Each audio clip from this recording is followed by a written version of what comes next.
everybody. Your Natural Dog with Angela Ardolino. And today my guest is Anne Carlson from Jiminy's. And she's going to talk about insect protein and how, let's see, cricket and specific and grubs and how their protein profiles and nutrient profiles are the same as like beef or chicken. It's an amazing conversation. Stay tuned so you can learn all about how these bugs can save the world. This is Daisy. She's our 17-year-old rescue, and her owner surrendered her to the veterinarian because she couldn't walk anymore. And the vet gave us a call, and we rescued her, brought her to our rescue farm here. We took her off all of her prescription medications. She was having seizures every day, grand mal seizures. She had no hair on her feet, on her tail. And we have her on a CBD regimen, and she has come back alive. She's become puppy-like. She runs around and plays, and she could live to be 20 years old and live a very long, happy, pain-free life. CBD Dog Health, healing naturally. Hi, Anne. Thank you so much for being on today. I know everything about what you're doing, and I think it's freaking cool. And I think like how you identified a need in our industry and that you've taken the time to really figure out and make a difference. And that's really, really cool. Was that kind of your goal and intention this whole time? Well, when I first started, it was really all about trying to make a difference around climate change. It was all coming out of it came out of a conversation with my daughter where she told me she didn't want to have kids. And, it was all about what the world would be like by the time they grew up. And I was like, well, what can I do? And because I had a background in pet, I realized that with the pets, we could make a big impact if we made some relatively minor changes. But there was a lot of science that had to go into it to make sure that it was the right move for the pets. Well, I love that you're doing that because, and there may be people who are going to freak out the moment they hear this, but I feel like things are getting worse than better.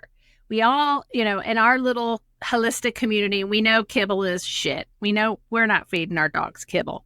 But now I feel like every time I turn around, there's a new dog food company and it's raw or gently cooked or whatever. And I'm like, this is getting worse. This isn't getting better.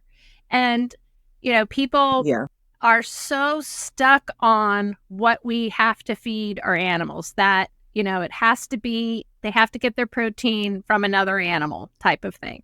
And this whole, I'm a vegetarian and I have been for over 15, almost 20 years now. Gosh, wow, time flies. So I've heard all the bullshit. I know all the stuff that goes on. I've been discriminated against because I'm a freaky, it's nice that it's not as crazy anymore. But God forbid you tell people that their dog could be a vegetarian or that their dog doesn't have to eat these dead animals.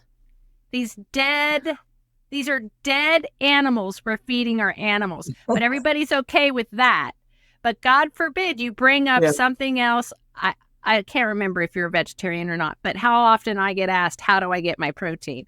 So I'm really excited to have this conversation with you because I just want people to understand that that's not the end all. Getting their protein from another dead animal isn't the only way to get it. It is destroying our environment. It is the biggest contributor to climate change is factory farming. Mm-hmm. It doesn't serve anybody. It doesn't serve our environment. It's not giving our pets what we need. It's not giving you what you need. You're literally eating tortured, chemical-filled animals, dead animals. So please be open-minded when we are going to talk about what we're going to talk about right now, because I think it's freaking cool. So tell them, Anne. Well, tell them what you do. I agree with you 100%. So I make sustainable dog food and treats. And what makes it sustainable is instead of your traditional animal protein, the cows and the chickens, we are using insect protein. Dead cows and dead chickens. Right, exactly. I think though one of the misconceptions is that this isn't meat. Uh, it it's insect protein, and the protein itself is exactly the same as if you were to use cow or chicken. It's got all of the essential amino acids, same as those. It comes in the right quantities, so the dog is getting everything that he needs. And based on all the work that we've done, the studies, it's highly digestible. Not just digestible, highly digestible by the dogs. And that's just the start. That's just the protein. So from a protein to protein comparison, it's equivalent. It is Oh, that a is great awesome. protein source for the dog. But then it goes beyond because it's got vitamins, minerals, fiber. The list kind of goes on. And that is what gets me super excited, because now we're solving problems for the dogs. Dogs that have allergies, dogs that have chronic diarrhea, gut health issues, actually even mental acuity, because it's a natural source of lauric acid. So Awesome. all of these things we're able to solve by using the insect protein instead of your traditional animal protein. And I haven't even talked about the sustainability. And that's why you're doing it in the first place, which is so fantastic. I Exactly. tell us about the sustainability, Exactly. because I don't think people understand. First of all, you're comparing what you're doing to farm raised chickens and cows, not factory farm, which do not have the antioxidants or the omegas or all the nutrients that you think you're getting. So those of you that are feeding a food that is by a factory farmed animal, you're not getting those nutrients anyway. So don't bother. But I know you know the statistics. Tell people what it takes to feed our animals these, Well, cows and chickens. a lot of times when I talk to people, I start out with the UCLA study that says 30% of the environmental impact of meat consumption in the US is due to our dogs and cats. It kind of brings it up. Wow. You know, You said and if 30%? you Wow. 25 to 30% of the environmental impact. And if you were to take the 163 million dogs and cats in the US and gave them their own country, they would rank 5th worldwide in meat consumption. So more meat consumption than France. So it really is, it's a place that makes a lot of sense for us to focus on. There's huge impact to be made. And what I love about using the insects is that it really is sustainable. Less land, less water, almost no greenhouse gases. One of the examples I love to give is the land use. So if you have an acre of land and you put chickens on it, at the end of the year, you'll have 265 pounds of protein. But if you put crickets on that same land, at the end of the year, you'll have 65,000 pounds of protein. And if you put grubs or black soldier fly larvae, over 1 million. And there's so many reasons why. I mean, first of all, they're cold-blooded, so what you feed them doesn't need to go into heating their body. It all goes into growth. They have short little lifespans, so you're raising multiple generations over the course of the year. You're raising them indoors in barns, so there's no contaminants coming in, and also nothing going out that's going to contaminate waterways. But you can also Nice. go vertical. It's really an efficient use of the land. So, And I just love it. Go ahead. and I know dogs are going to eat it, because I've watched my dogs eat bugs all the time. So Well, a lot of they times must like it. in the wild. Well, in the wild, they're hunting and foraging, and insects are a significant part of the diet, both for dogs and for cats. So it's biologically appropriate as well. So there's just so We many can't. reasons So why there's this that. just makes. Total. And those of you that are still not believing, I don't know if you follow Rodney Habib, but he introduced us to the Guinness Book of World Records longest living dog in Portugal, who I think, gosh, I want to say 30, lived to 30. And so I wanted to see, of course, what did this dog eat? And this dog ate whatever his family ate, whatever he could find on their farm, leftovers, that type of thing, no kibble. And then when I went to look at how long other dogs lived, how about the second longest living or the third longest living? Well, the third longest living dog is an Australian Shepherd, and they were a vegetarian. So I think about this dog going out and probably finding its, because vegetables are protein too. Oh, and I know we're going to bring this up because I heard you say this on another podcast. What does the cricket eat? What does the cow eat? What does the chicken eat? Where are they getting their nutrients? Talk about that. Well, I mean, crickets and grubs are different. The crickets, they eat sort of an alfalfa type diet, and you put the right vitamins and minerals to make sure that they're getting everything that they need. And when you're raising them, it's really quite humane. They're a naturally swarming species, so they like to live together. And they actually call it free range within the barn because they have like little feeding stations that they can go up to and water. And then they create these things called cricket condos within it. It almost looks like 8 egg crates on top of each other. So they go up and they go down.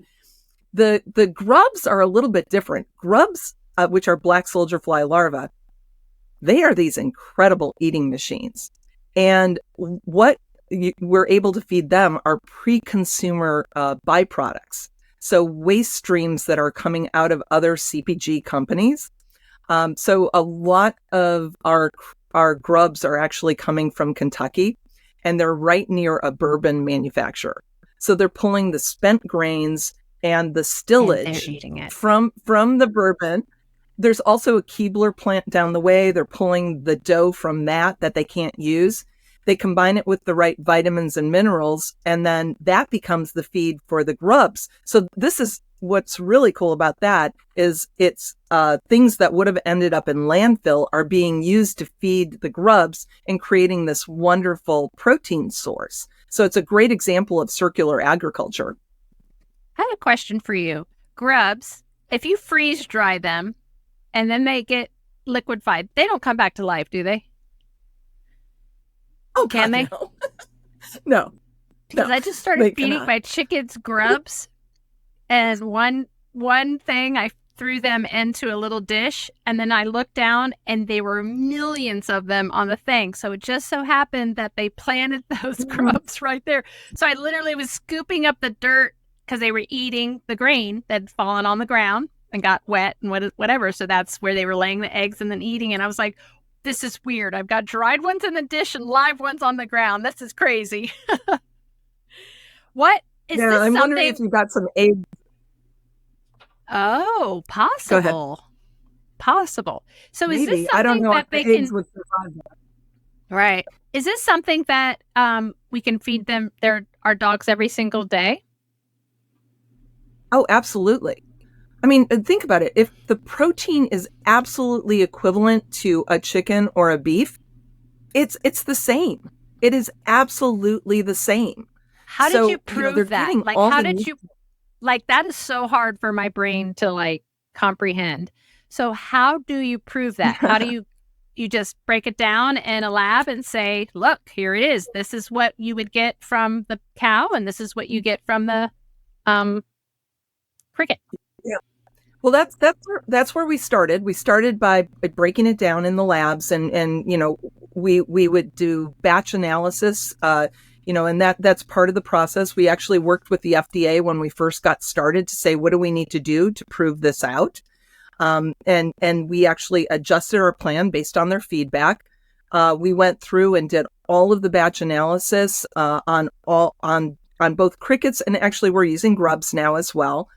And then, but then once you see it on paper, you can see that it has all the right nutrients, but there's always still a question as to whether or not the dogs can digest it. And we actually worked with Iowa State to prove out that it was digestible with the dogs. And it was a pretty rigorous study. You started with 4 different diets, a control diet, and then graduated levels of inclusion on the insect proteins. So 8, 16, 24. And since then, there's been also a 30% study that was done, and that one went on for 6 months, and the dogs thrive. And when you're doing it, there's a lot that goes into it, because you've got a vet who is doing vet checks on the dogs all the way throughout, doing blood work, actually collecting their stool, analyzing their stool. And that's how you're able to actually identify whether or not it was digested. So the work that's done with on the backside of what happens with the dogs. And then, as we were doing that, we realized, we had all of these dogs that we were going to be working with. And we had just seen a study that came out from, it was University of Wisconsin. And they had done a study with humans where they were pointing at that the chitin, which is part of the exoskeleton of the cricket, that it funny. Looked as if that was prebiotic. Yeah, not to interrupt you, but it's called the same thing on a mushroom. It's called chitin on a mushroom also. So I find it so interesting they call it on a cricket also. But then again, fungus is more like an animal than it is like a plant. Very true. And then also shrimp. It's the same on shrimp as well in the exoskeleton there. So and a lot of people think of crickets. Not to interrupt you again. I think we have a little bit of a delay, but chitin does the same thing in fungi. Tell people, since I interrupted you, how does that feed our gut? Well, it actually ferments in the gut, and it feeds the good bacteria that's in the gut. Yep. So we worked with a company called Animal Biome, who are experts in that microbiome, to identify what it was doing within the microbiome, and it supports this healthy level of gut bacteria. One of the things that's really exciting is, though, that this one was specifically with the grubs. It suppresses, though, the bad bacteria. So there's a bacteria that's called I'm probably going to butcher the name a little bit, but Clostridium perfringens. And that's the one that causes diarrhea in the dogs. And when they're eating the insect protein, it's suppressed. I'm telling you, it's kind of like Mother Nature provided these amazing things that are complete, nutritious foods. Like it sounds like you're telling, it's not just a great source of protein, it's a complete meal and a bug. Oh, absolutely. And the benefits are so incredible when you start digging into it, because, I've talked about the prebiotics. It's great for dogs that have allergies. So really hypoallergenic. It actually improves the immune response of the dogs as well.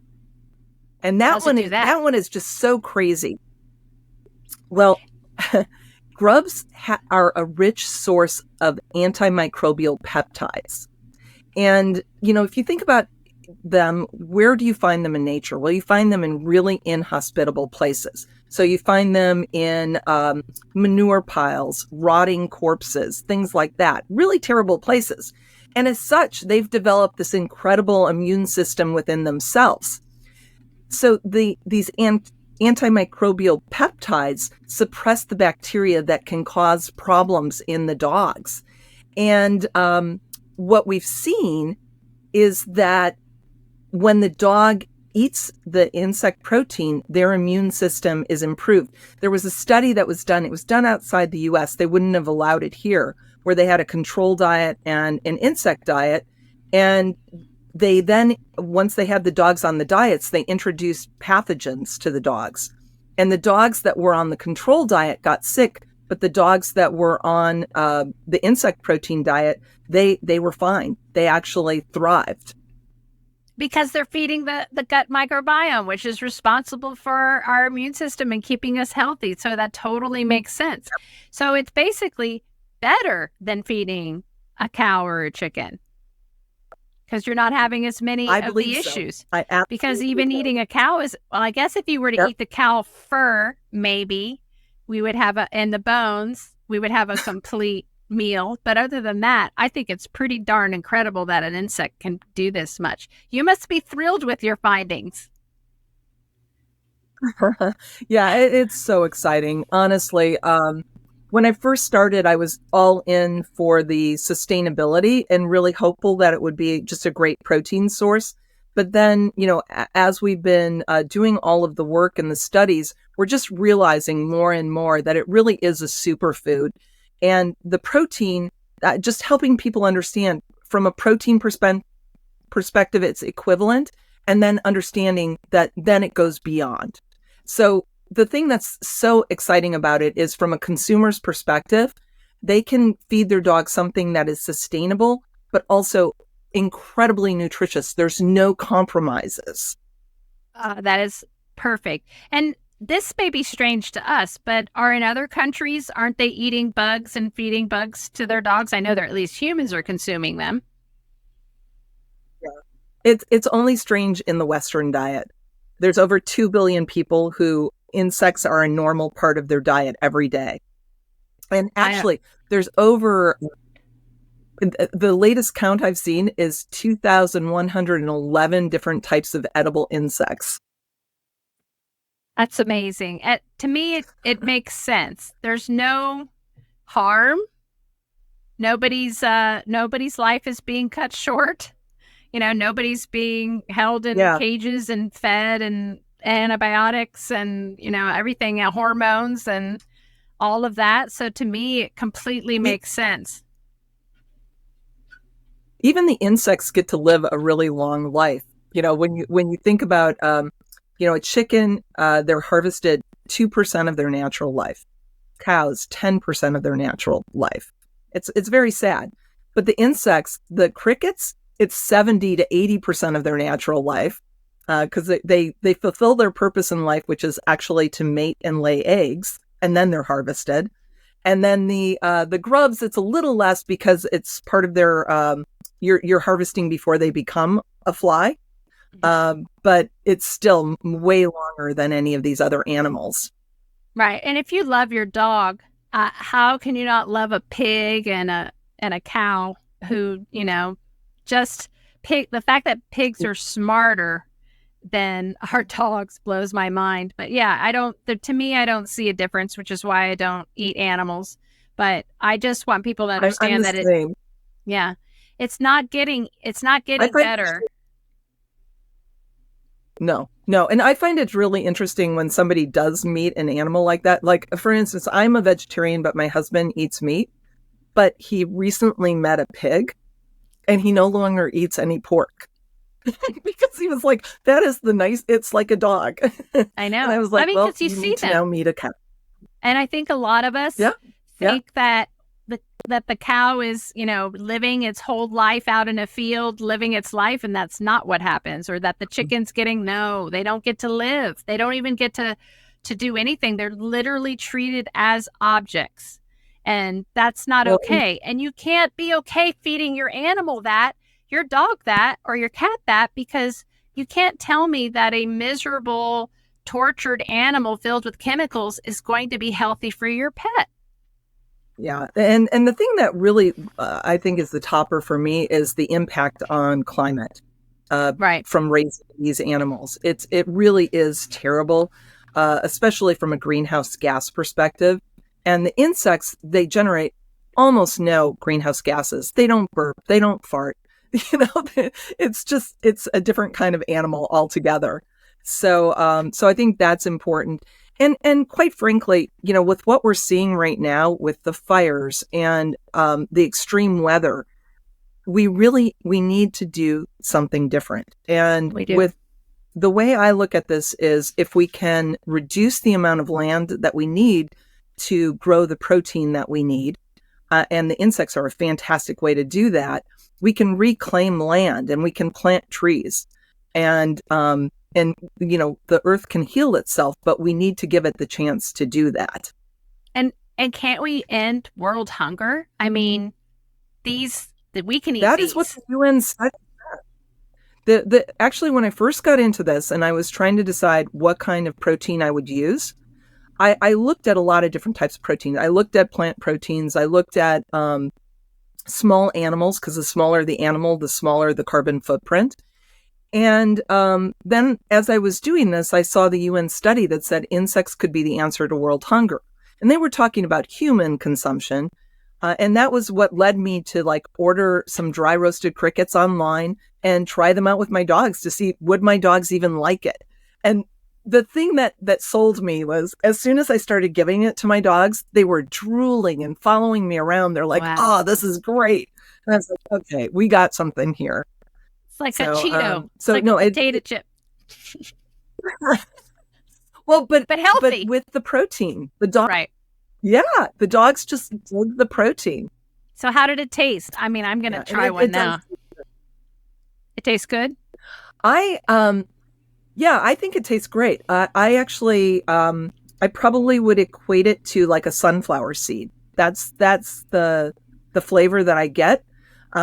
And I have to admit, the first time I did it, I closed my eyes and popped it in, and I was like, okay, I've done it. And then since then, though, I've tried all different kinds of insects, and they all have very different flavors. I actually they're all great. I gotta say, they're not. Once you get past that initial, ooh, this is scary. It's then you just start to appreciate what it's bringing from a flavor perspective. Yeah, I don't think it's any scarier than eating a dead animal that wanted to live. So I'd much rather eat the bug. I get weirded out when I see people like bring a whole pig to a table. I'm Me like, too. I'm like, that looks like this is just sad, you know? I know. For me, anyway.